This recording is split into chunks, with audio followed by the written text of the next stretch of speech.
মুহূর্তগুলোর জন্য নিজেদের প্রস্তুত করেছি এবং সব ধরনের পরিস্থিতির জন্য পরিকল্পনা করেছি। আমাদের প্রিয় ইমাম খামেনির শাহাদাতের পরের সময়ের জন্য পরিকল্পনা করা হয়েছে। আপনারা দেখবেন একটি নেতৃত্ব পরিষদ গঠনের মাধ্যমে কর্মকর্তাদের মধ্যে, প্রতিরক্ষা বাহিনীর মধ্যে এবং জনগণের মধ্যে অকল্পনীয় শক্তি ও ঐক্য গড়ে উঠবে। সন্দেহ করবেন না, আমাদের প্রতিরক্ষা বাহিনী এখন পর্যন্ত তাদের সক্ষমতার কেবল একটি অংশ ব্যবহার করেছে। আমেরিকান ও ইসরায়েলিদের সঙ্গে আমাদের হিসাব এখনো বাকি রয়েছে।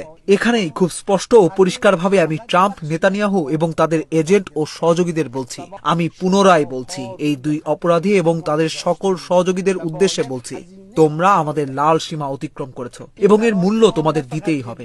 আমাদের জন্য এটি শুধু অস্তিত্বের যুদ্ধ নয়, বরং বহুদিনের দমিত ক্ষোভ, যার চূড়ান্ত প্রতিশোধের সময় এখন এসে গেছে। ইরানের কোটি কোটি অনুগত মানুষের সমর্থন এবং দ্বাদশ শিয়া ইমামের বিশেষ অনুগ্রহের উপর বিশ্বাস রেখে যার পুনরাগমন আল্লাহ ত্বরান্বিত করুন। আমরা তোমাদের এমন আঘাত করব যে তোমরাই ভিক্ষা চাইতে বাধ্য হবে। তোমরা দেখবে তোমাদের কল্পনার ভ্রান্ত ধারণা কয়েকদিনের বেশি স্থায়ী হবে না।